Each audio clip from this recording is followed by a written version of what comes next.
government watchdog, and you said you'll be different from the career politicians. How will you be different? Well, I've never been a party hack. If the Republicans do something stupid, I say it, and vice versa.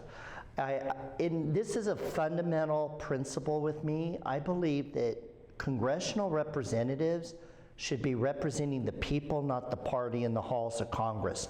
So if they want to do party business like get rid of their opponents or sabotage their opponents, they shouldn't be doing that in the matter of course of congressional hearings and committees and things like that. They should be representing the district. And so I'm not going back there to represent the Republican Party. I'll be a member of the Republican Party and probably, you know, different caucuses and things like that. But that's not what I'm there for. I'm there to represent the people here. And I believe we've got to bring that back to that ideal of service. And I haven't seen that in a long, long time in this region. And so would you become kind of a career politician as far as seeking re-election after term limits and then maybe move to Senate? No, I don't, like I said, I never had any aspiration to do this, so and plus I'm too old to become a career politician. My career was collab, so I'm going to be a 62-year-old freshman. I can't imagine serving more than 3 terms. And the bottom line is, I wish we could get back to the ideal where people serve 1 term and somebody else does it. You know, that it's a career service, it's a service to our country. Unfortunately, as we discussed earlier, Congress is established vis-a-vis seniority. So it's hard to get anything done unless you've been there a couple of terms, just by the way it's set up. And I wish it wasn't that way, but that is the way it is. So you can't really do a heck of a lot if you're one and done, you know. So I would like to serve, I would intend to serve at least 2 or 3 terms and go from there. But like I said, I never wanted to do this for a career, and so I have no intention to be a career politician. It seems like you kind of appeal to the middle of the road people that are neither radical on either side. Is that who you see as your base? On most issues, I'm fairly moderate because I don't like to pick winners and losers in issues. I want to try to find something that works for the overall betterment of the community as a whole. And so, as I've mentioned before, I grew up relatively poor, and I want people to become upwardly mobile. What I realized in life, I grew up, I was taught that if you go to college, you can get a good paying job. That's what I heard my whole life. Well, they didn't tell me that if you major in social sciences, the odds weren't that good.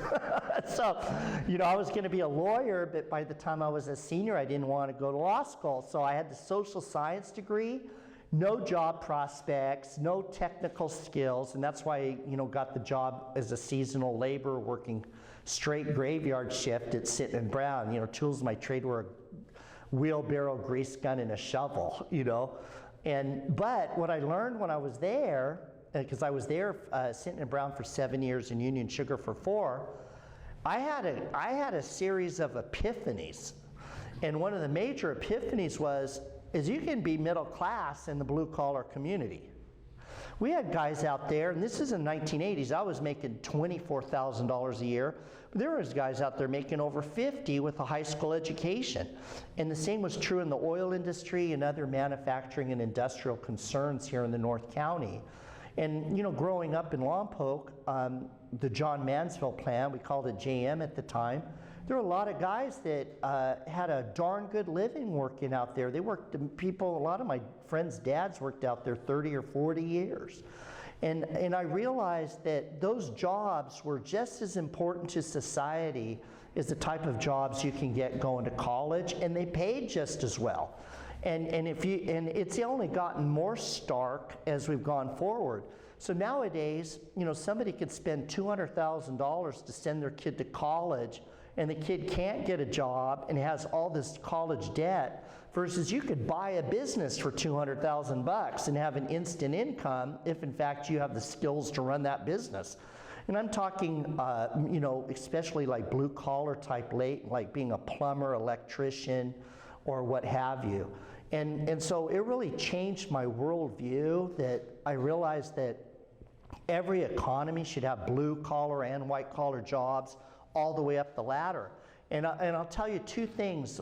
One of them that got me into CoLab, because I had a job, I had kids, and we were going to try to start up a nonprofit in the middle of a recession, you know, and it was a scary thing to do. But this quote that I came across back then was, "The cost of preserving the high quality of life in Santa Barbara County includes limiting opportunities for others.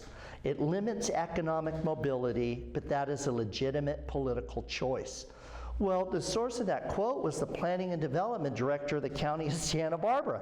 And when you look at the difference between the North and South economy, it was characterized best by an economist the county hired to look over the economic health and well-being of the county. And he basically told him in a county hearing, we don't need jobs. Monterey and Carmel don't have jobs, and they're doing quite fine. And the secret to understanding that attitude was county government, 90% of its money comes from property taxes. Well, the South County real estate market is bulletproof. I mean, it didn't even go down in 2008. It didn't go up, but it didn't even go down. So what he was telling them, you don't have to have growth and everything that comes with growth, more housing, more traffic, more this, that, and the other, because your bread and butter is Montecito and Hope Ranch and the rest of Santa Barbara and Goleta. And, well, that shoe don't fit for the North County or the rest of the region. We do need jobs, and we need better paying jobs. And the bottom line is government can either help or it can hinder that, and in most cases in our region, it's been hindering it. So this is a huge passion for me because it was my story. I needed a better paying job. So And how do you win over that South County core of voters? You know, you have a pretty strong conservative constituency here, you know, and in southern San Luis Obispo County, but how do you break into Santa Barbara and get that? well, it's not easy. I don't expect to win Santa Barbara, but I've been in the news press and on radio down there so long, I have a following. We've actually had more fundraisers in Santa Barbara than anywhere else in the course of this campaign. And I think here's the big deal.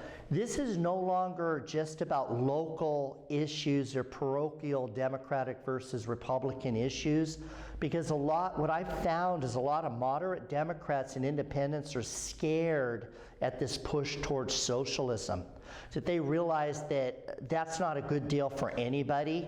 And so I think that the Democratic Party, it's like Ronald Reagan said, the Democratic Party, I didn't leave the Democratic Party, it left me. I believe it's leaving a lot of people behind right now because they realize that the policies they're pushing are not in anybody's best interest. It's fool's gold is what it is.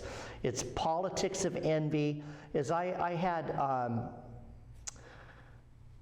God, what's his name? The economist that was with the Wall Street Journal, Stephen, do you guys remember his name? He's with FreedomWorks now.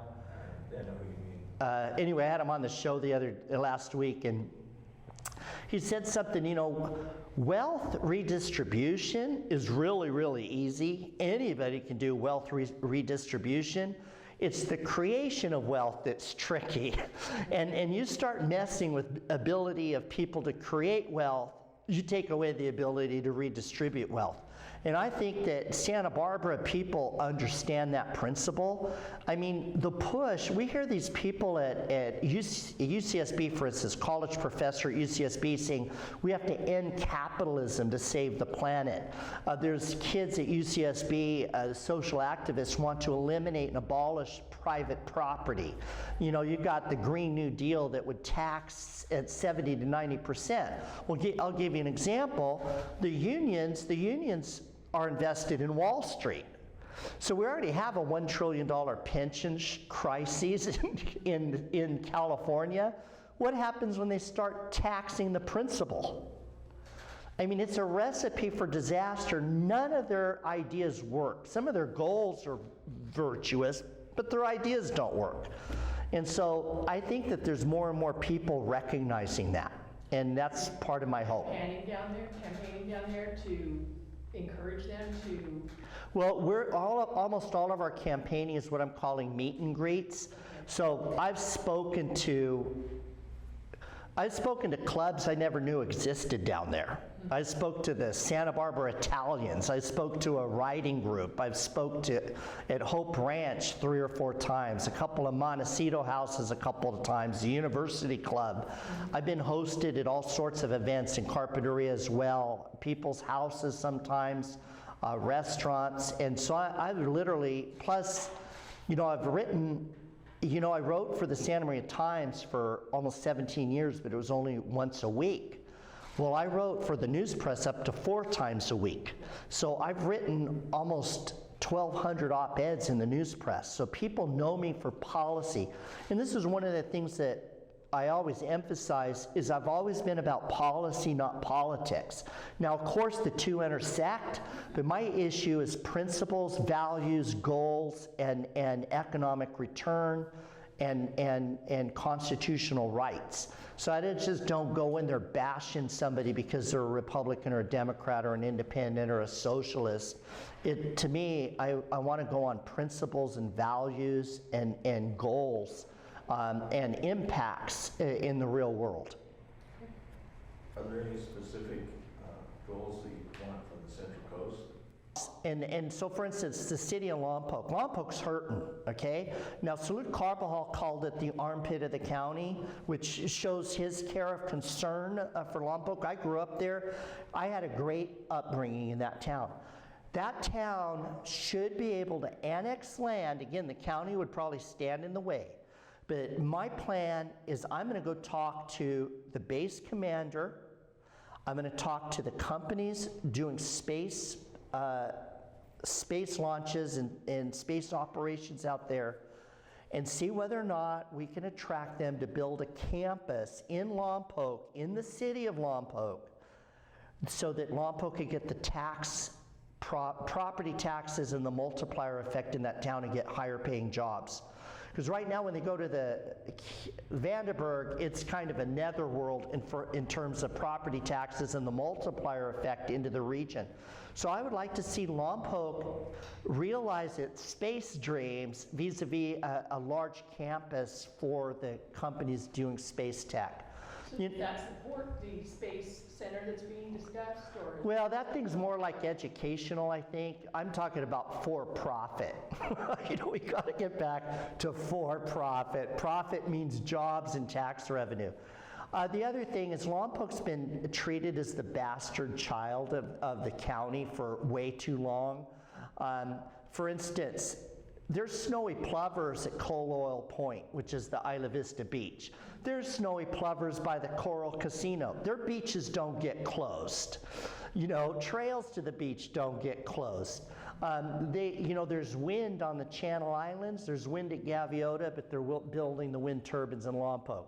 There's mental health issues in Santa Barbara, but they were going to build that facility in Mission Hills. They were going to build another one in Vandenberg Village. And then the cream of the crop was the homeless situation in the San Ynez River. I got a tour by the police chief down there, the police chief arranged it, with the task force that was working the river. There were guys living in that river for 15 years. There was one guy had a gate in front of his, what I call his 3-room villa. He dug 3 rooms into the bank of the San Ynez River, had a gate with a doorbell powered by a solar panel. There were these other 2 guys that were full-time construction workers that built a hut to code because they were living for free. They were, and then there was this other place. There was this other place in the river that had what I call the Homeless Homeowners Association. They actually had a fence, and they had a sign on the fence. If you want to camp in this area of the riverbed, these are the rules for our association. And the bottom line here is if a farmer or a rancher or anybody else had done any of those things in that river, they would have been hauled off to jail. But the state law in California and then the county's lax enforcement basically said that, well, we're not going to roust them because we're going to have to find a home for them. Let them live down there. Let them dump hundreds of tons of trash in there, stolen vehicles, stolen merchandise, and all the rest that goes with homeless encampments of over 100 people living in there year after year after year.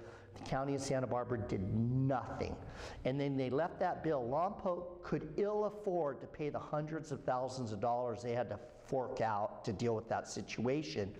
And the reason they had to do it is because of the crime wave that was coming out of the riverbed.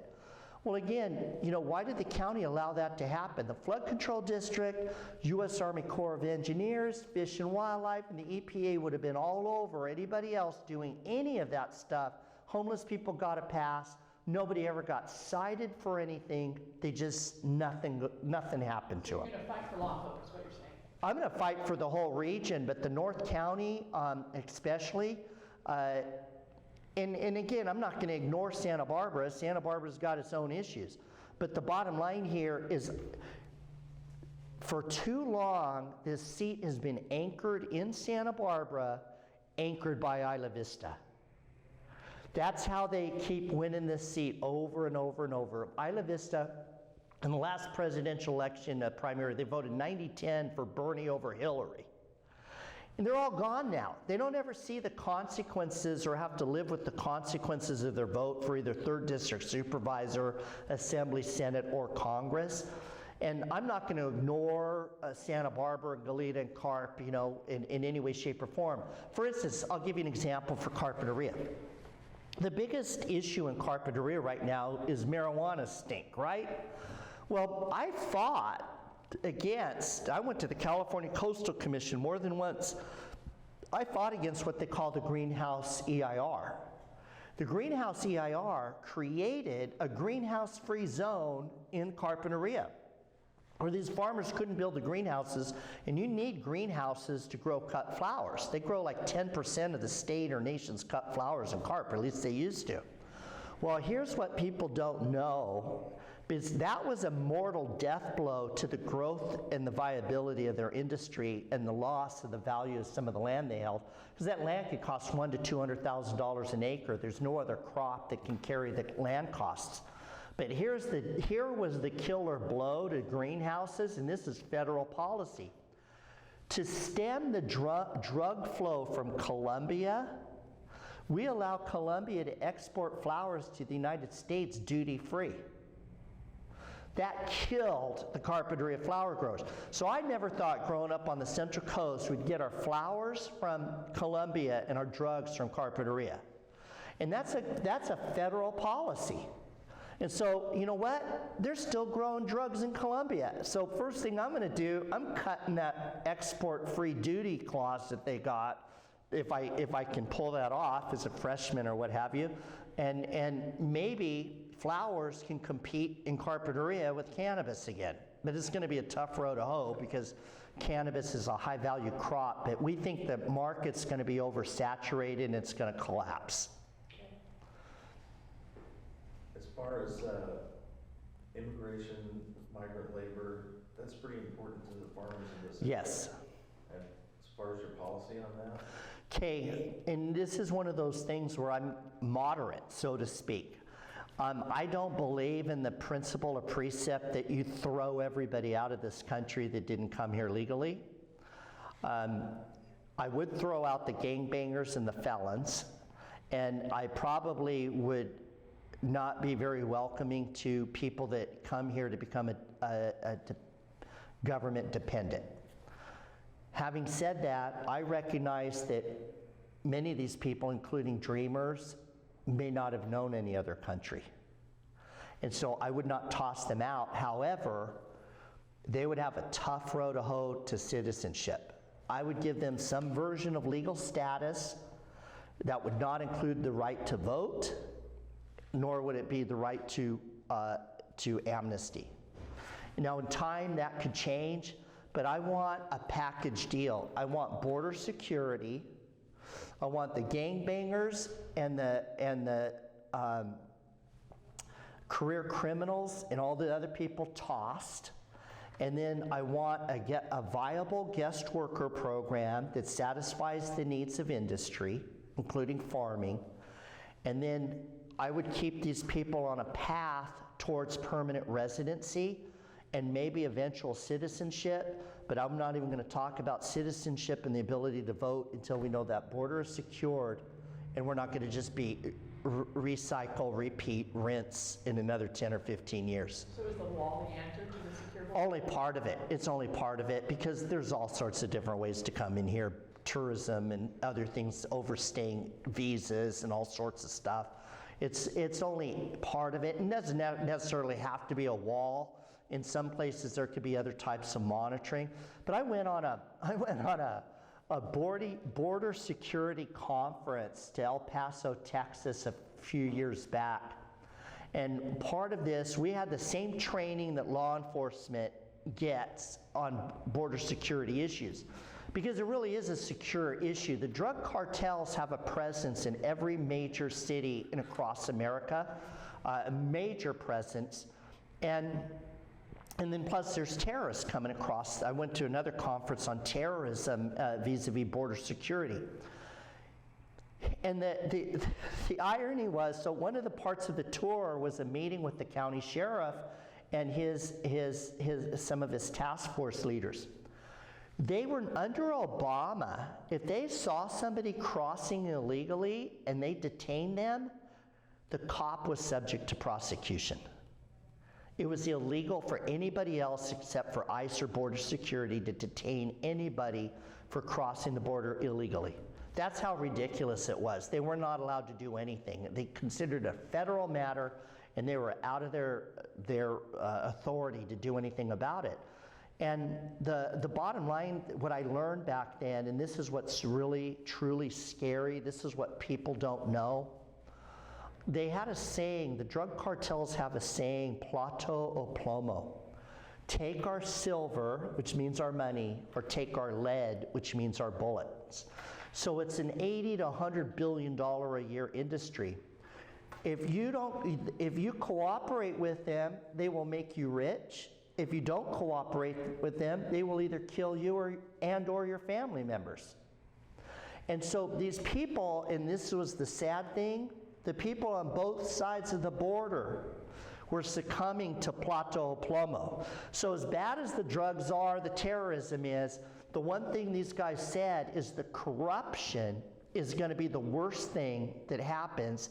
And what we've seen that in Mexico. You know, we've seen federal government officials, state officials, the drug enforcement guys, the paramilitary, all corrupted. You find out, you know, years later they were getting paid, they were on the take. And I've done shows on this. We now, the corruption in our own border control enforcement is skyrocketing. They used to have like 2 or 3 internal investigators. Now they have a couple, between 1 and 200. Because of the corruption level is coming across. And we don't have the means to deal with this because our insatiable need for drugs is what's driving that $80 to $100 billion a year enterprise. And their only way to stop it is to address the consumption rates on this side of the border. But now they're also getting into legitimate businesses, like they cornered the lime market. They're starting to corner the avocado market. They're starting to branch out into legitimate businesses and infiltrating government on this side. There was a city council, and they told us this a couple of years ago. They wouldn't name them, but they said there was a city council in Southern California that was cartel controlled. So what are you going to do to fix this if you're elected? Well, we've got to deal with our drug crises. We have to deal, I think we have to treat those cartels as a form of terrorists. I think we have to step up the pressure on Mexico. What we were told in that cartel is northern Mexico is a failed state. The government of Mexico does not control their own border. They don't control it. And so we've got to step up pressure that they either control it or we're controlling it. And I think that we need to, like I said, deal with the drug crises in America. That's not easy on a variety of levels, but I don't think it's been getting the attention it needs. And I think that one of the issues that they have linked is economic health and well-being is tied to drug abuse. So some of the poorest places in the country have the highest drug rates. So I think in some cases, just improving the economic outlook and fortunes for people can give them something to live for and work for. And so, you know, it's got to be a lot of different issues have to be looked at in terms of this, and this, plus prosecuting these people. So is this education? It's education. It's also economically deprived areas, or is it federal funding? What is it?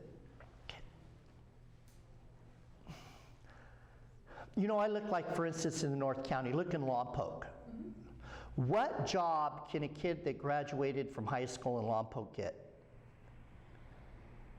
He's got cellulite. In Lompoc, not yeah, City. There's hardly nothing.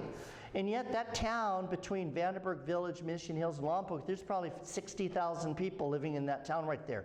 You have to leave that town or you're going to be poor. You know, unless you can get a job on base, which is increasingly harder, the prison, which isn't easy, and cellulite, which is not what it used to be. There's just no jobs there. And so what happens in Lompoc? You got a lot of drug use. You got a lot of crime. You got a lot of gang activity. It's a vicious negative circle. So you identify economic opportunities like the base? Yes. Support those and develop those in these economically deprived areas? Well, and like for instance, one of the things I would like to see some leader do, you got 10,000, upwards of 10,000 people commuting from Lompoc to Goleta every day. Why not have those companies relocate to Lompoc? You know, for the environmentalists, you're going to save the planet in the process. You're going to increase people's quality of life. They're not going to be spending 2 hours on the road and God knows how much money doing that. And then Lompoc, those people are going to start going out to lunch in Lompoc. They're going to start shopping in Lompoc. They're going to maybe, you know, start a business. You know, Santa Maria has lost a few jobs to Lompoc. I think Denmat went over there and a few others. You know, Lompoc needs help, but I still believe the biggest driver could be the base. And so I would look for opportunities. Like there are these things, and I can't remember the name of it. Point Magoo had this thing down there where it was kind of like an economic enterprise zone associated with the base down there that had a spillover effect. So I'd like to see things like that happen, you know, and I don't pretend to have all the answers, but I want to bring people in that do, you know, but working together. And because I remember one time, one of the issues we dealt with at Vandenberg, this was way back when, this is 20 years ago at least, Motorola was going to do what was called the Iridium project from Vandenberg, and we heard it got canceled. So Bob Hatch called a meeting, and we went, and he got this guy from Motorola to show up, and he says, we asked him, why aren't you coming to Vandenberg with this project? They were going to launch 70 satellites. This is a big deal. And he goes, there's no way we would risk losing our project in the black hole of environmental review that exists in Santa Barbara County. And then Andrea Seastrand, when she was the head of the spaceport, they called me because there was a satellite being brought in by barge to a dock on Vandenberg because it's too big to truck in. And the APCD wanted to charge them air emissions for the barge. Is that county or is that state? County, well, they're both locally controlled. And it's their interpretation of state rules or what their mandate is, but you know what, there's a leeway there. It's not a state or federal mandate, it's just, you know, like for instance, Okanite down the road here, okay? Okanite manufactures electrical cable. And with an inkjet sprayer, they spray a legend where it was manufactured, what the size was, the date, and everything else. The county made him monitor ink emissions. You know, just ridiculous stuff. And part of that is driven by the state, but we had the largest APCD in the state of California per capita budget and staff because it was an agenda. So was there Congressman you would work with the county to modify those environmental laws? Well, also, for instance, Los Angeles has air pollution. We don't have air pollution. They shouldn't be sticking us with the same rules that they've got in Los Angeles or the Bay Area. We're a rural county. So the federal, what's driving it from the federal issue, heck yeah. You know, the other thing, like declaring the Santa Maria River fish habitat. It's dry probably 3 out of 5 years. The only time we see it is we got to have a major rainstorm for even a trickle to flow down that thing. They shouldn't be declaring that off limits to farming or even recreation either. When I grew up in Lompoc, we recreated in the San Ynez River. We rode motorcycles down there. We went hunting down there. We did all sorts of things. Lompoc used to have the mud bog. It was a big attraction. Mike, you probably remember that. They had people from all over the state. Well, now you can't go in there. But they'll let 130 homeless people live in that river and store their abandoned vehicles, bicycles, and hundreds of tons of trash. It's crazy. And so, you know, I think that Vandenberg could do better than it is. And then plus we have the oil industry. So in Lompoc, you know, I had a lot of friends that worked in the oil industry. You could get a job paying $100,000 a year with a high school education. Some of them commuted to the Gaviota plant. Some of them there was some oil around the valley there on Harris Grade. And some of them came over to Santa Maria. Those are good paying jobs. And California is hypocritical. It imports more electricity and it imports more oil and gas than any other state in the nation while it's virtue signaling about how green it is. I believe that the most environmentally sound thing to do is you produce that stuff locally. You produce what you need locally. And especially when it pays high property taxes and great jobs. So, you know, Salud's running on an anti-oil platform. And then the other one, as far as the environment, the largest source of air pollution in Santa Barbara County is the natural oil and gas seeps off of coal oil point. It's the largest source of oil and gas. So you can't tell me you're cleaning up the environment while you're shutting down the offshore oil industry. You can't do it. So those are, you know, and of course, one of the reasons that people are supporting me is I've been fighting all these issues for 30 years. There's nothing new. There's nothing new on my plate. I would just be changed from a voice to a vote and a different venue instead of talking to 3 people that don't want to hear anything I want to say every Tuesday. A fighting chance to have a majority back in Congress. So do you support the concept of expanding offshore oil drilling and some of the federal land opportunities? See, the thing about it is it's only a change on paper. Because with slant drilling, they don't need any more offshore rigs. They could hit all of those fields from where they are right now, and or they could do slant drilling from onshore. And so you don't have to have any more infrastructure than we have. You don't have any additional rigs. It's just literally changing the direction of the drill into an adjacent lease. And I do support it because, again, I'd rather get our oil here than from the Middle East and fund terrorism and their economy versus ours until we quit using it. Even Jerry Brown said, I'm not going to shut down production until something happens to consumption. And nothing's happening to consumption, except we need more of it, you know? And I don't, like for instance, the Lompoc wind turbines. They want to call wind farms or wind energy green.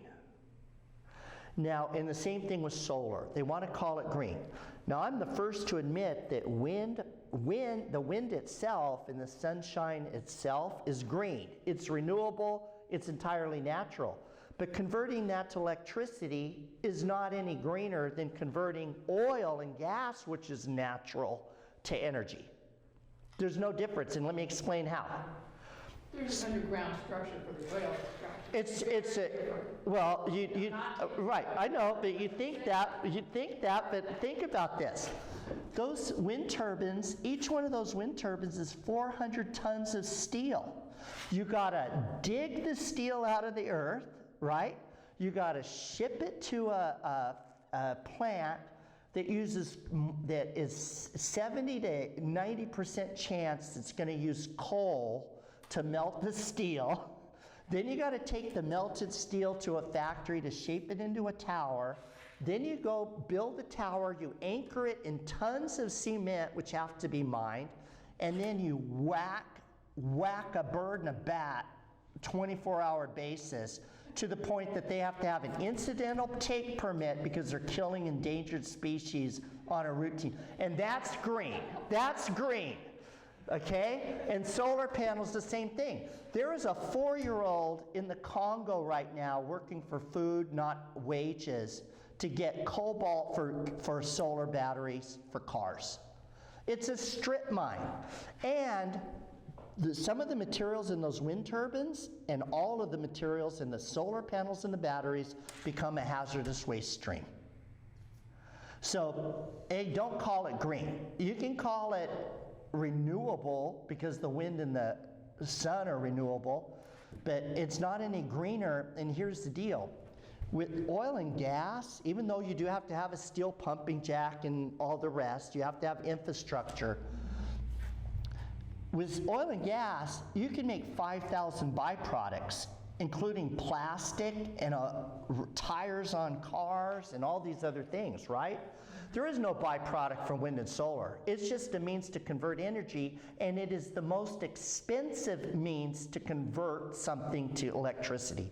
So one of the things I try to tell people is somebody drives a Tesla, it's not a green car if in fact they're getting the electricity from coal. So let me ask you this. If you were elected and you are middle of the road and working across the aisle, are you going to support both renewable energy and oil, or are you going to prefer one over the other? I support all of them that don't require subsidies. So for instance, Texas has actually the most broad-based portfolio in the country. They have more wind energy than anybody else. I've driven through Midland, Texas has got the biggest wind farm I've ever seen in my life. And their electricity prices are reasonable.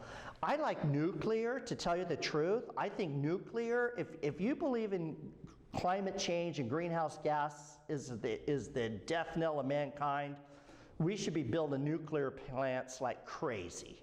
Because there's no emissions, and one of the things that people don't know, they go, well, what about the spent rods? 80% of it is recyclable, except that Jimmy Carter banned recycling way back when in the 70s, so we don't recycle it. We could recycle up to 80% of those spent rods. So to me, high-paying jobs, pays taxes, generates baseload 24/7 and no emissions. So I would go nuclear. Plus there's a new, and I don't understand this because I was a social science major, there's a new form of nuclear energy available out there that is actually supposed to be head and shoulders above the kind we're using right now. I think we should be a leader in that.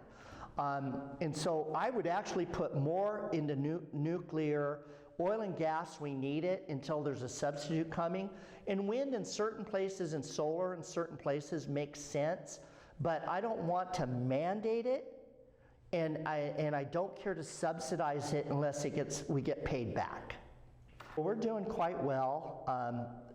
We've got a robust canvassing campaign. And like I said, these meet and greets, like for instance, I went up to Cambria. I don't even know anybody that lives in Cambria. And the only thing I ever do to Cambria is go up there to eat, okay? And so somebody called and said, we want to host a meet and greet for you in Cambria. And I'm thinking, well, I've always heard it's a liberal getaway for people from the Bay Area. They'll drive down the coast and that's it, and that it's very liberal. And I thought, well, we can have this thing in a phone booth, you know? 80 people showed up to somebody's house. And then we went out in the middle of almost to Shandon, to a little winery out there. 130 people showed up. We had 150 at the hitching post, 100 at the Far Western. We had Ulavetos on the same night as college football, and we were thinking, God, nobody's gonna show up. There's 60 people there. you know, we're getting tremendous response. And the one thing about that's come in handy for me is because of my work with CoLab, I'm already fairly well known. I don't have to even appear to get endorsements. They're just, pardon? They already know my, just like you guys knew, you could have wrote this without talking to me. so, you know, I've got like Howard Jarvis has endorsed me, the Santa Barbara DSA and the Ventura DSA have endorsed me. All 3 county GOPs endorsed me without having to meet with me. And nobody can remember when the party's been this united, because they know I'm a moderate, but I'm not gonna give up principles for anything. Do you think your higher profile will serve you better than, for instance, Justin Farina? Absolutely, absolutely. Somebody that's in the business estimated my name ID was worth $1 million before we started. And so that I didn't have to raise as much money to just be known. You know, I can raise the money to get the message out. I mean, there's still a lot of people that, you know, I don't exist, you know. They've never heard my name at all. We're finding that out. That's why we're doing the robust door-to-door campaign. We can't afford to keep up with him. You know, we had over $1 million before I started. I never had an intention to do this. I got recruited. My wife was one of the ones that shoved me off this cliff. And so, anyway, so we didn't start. I mean, I only started talking to people. There were a couple business people from Santa Barbara who I'd never met. This is the news press. Come up and said, we want you to run for Congress. And I literally told them I'd rather get a root canal. Not gonna happen. Been asked before. I have no ambition, no ego involved with this. I just don't want to do it. Well, then a couple other people asked me, and then some other people asked me, and then my wife says, I think you need to consider doing this. And so then I opened up the Pandora's box by surveying leaders in the 2 regions, and it was like, we're all on board, we need you to do this. So I'm looking at it. My dad was a Bataan Death March survivor. My mom worked for the Veterans Service Office. My sister worked for the Veterans Hospital.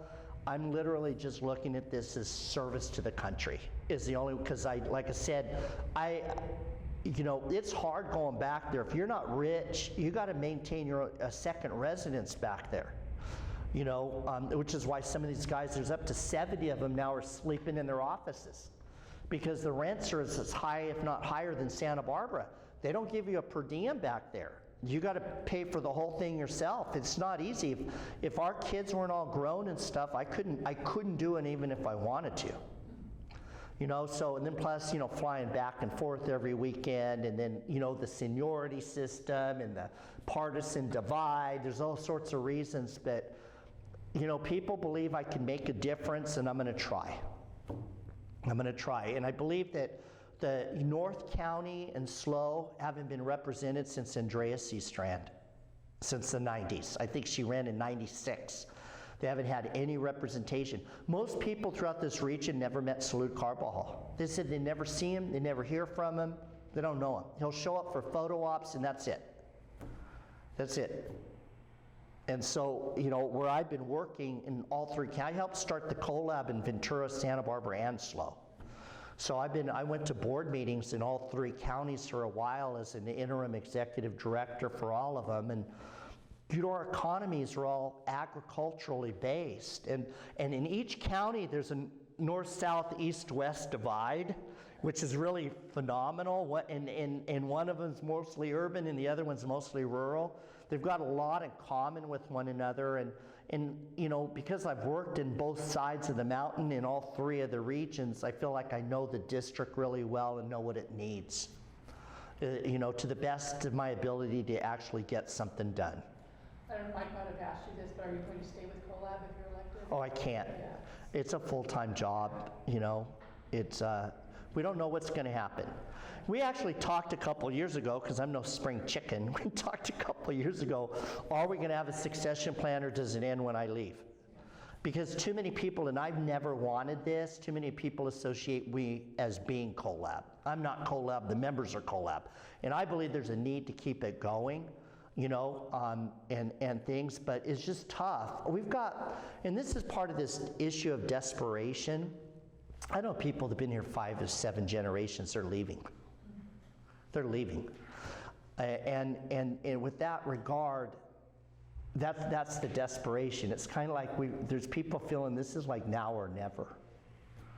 And it's not just young people. There's retirees that I know, wealthy people that are leaving because they just don't. Climate, because of the It's the taxes, the lack of quality of life, the deteriorating everything. Now, most of this has to do with state government, not federal government policies, but they're just tired of fighting, you know? They have to fight for everything. And they're just tired of it. And the taxes, I've met quite a few people who says, you know, if I go to a state with no taxes, the difference what I'm paying California taxes will pay for my retirement. You know, it'll pay for my retirement. It's 15% a year, minimum. And I could save that much money without having to save anything. You know, the price of housing is half. Gasoline, electricity, everything is less. Insurance is less. They're leaving. So do you want to make a closing statement? I think we've gone over your hour. It's 11:45. Okay, sure. But we don't have to. No, I'm fine. I'll let you know where we are by time. As you well know, I could talk forever. So, I just promise people that I will represent everybody, Democrats, Independents, and Republicans. I'm not a partisan person. I will stick to issues, policies, and statesmanship. And I hope that they'll trust me based on my 30-year record of working with organized labor, ag, and every facet of business, and being a government watchdog that has tried to improve our economy, our quality of life, and the business climate. And our website is andycaldwell2020.com, and I hope that you'll give me a chance to be your next representative.